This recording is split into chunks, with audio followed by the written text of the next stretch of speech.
मंच पर आसीन सभी विद्वजनों को मेरा प्रणाम। और उसी के साथ उस किस्मत को प्रणाम जिसने मुझे हिंदी सभा में आज से 24 साल पहले जोड़ा।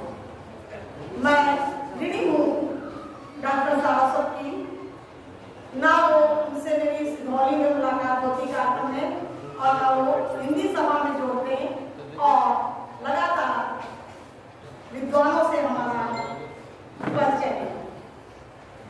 हालांकि जैसा एक विषय था और मुझे सूचना थी उसी पर मैं एक लेख लाई थी, लेकिन मैं चूंकि हमारे विद्वान बैठे हैं मंच पे, तो मैं बहुत कम समय लेते हुए उसको संक्षिप्त में करने का प्रयास करूंगी। भारतीय ज्ञान परंपरा और डॉक्टर गणेश दत्त सारस्वत का साहित्य। 4 पंक्तियां अर्पित हैं डॉक्टर सारस्वत जी के चरण कमलों में। वक्त करता है जिन्हें अपने हाथों से, वक्त करता है जिन्हें अपने हाथों से, समय के चक्र पर दे जाता है निशान, समय के चक्र पर दे जाता है निशान, उसे याद रखता है समय और बनाता है न्याय। उसे याद रखता है समय और बनाता है न्याय इतिहास। और डॉक्टर सारस्वत जी चलती फिरती कार्यशाला थे।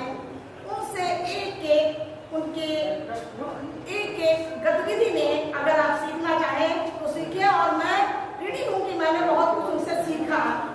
इस हिंदी सभा का हमारे पर ऋण है कि मैंने उनसे बहुत कुछ सीखा। आज जो भी मैं कर रही हूँ अपने महाविद्यालय में या मंच पर कहीं पे भी जाके करती हूँ, उसके लिए मैं अपने को उनके प्रति नतमस्तक मानती हूँ सारस्वत।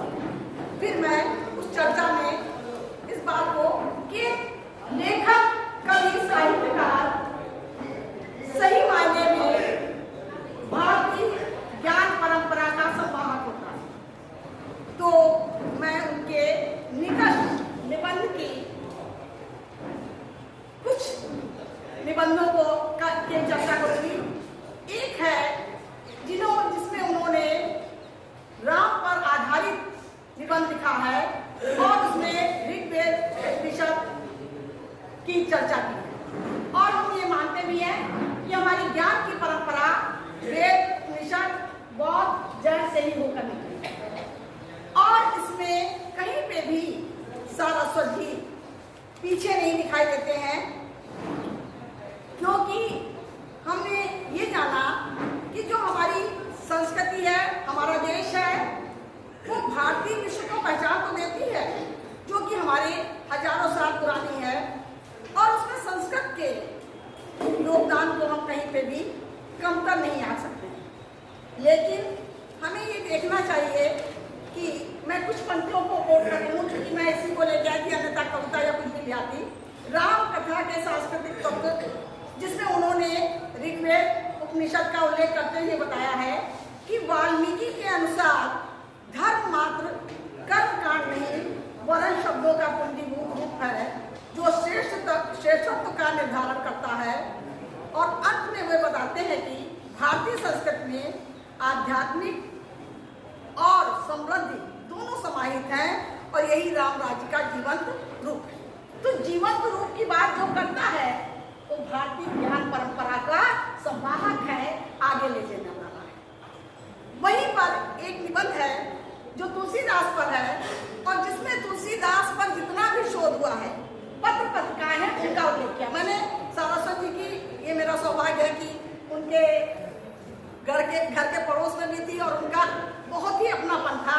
तो मैं अक्सर जाती थी और बहुत सारी पुस्तकें मेरे पास है, मैंने पढ़ा। तो लेकिन कुछ पे ही मैं केंद्रित कर रही हूँ।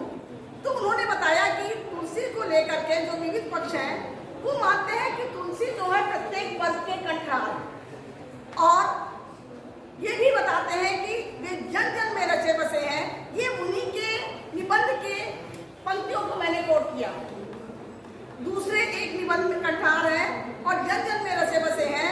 इसी में एक निबंध है जो भरद्वाज मुनि पर है जिसमें प्रश्न संख्या 49 में वे लिखते हैं कि भरद्वाज मुनि ने सावित्री नामक विद्या का पूर्ण ज्ञान प्राप्त किया और अमर हो गए।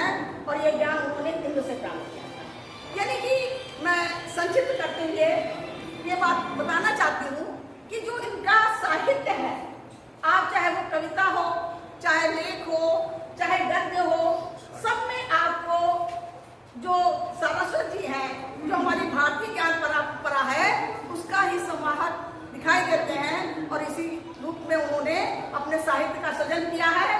जैसे कि अभी बेटी ने उनकी पंक्तियों को, कविताओं को पढ़ा तो वास्तव में एक भाव पैदा होता है, चाहे वो अध्यात्म का हो,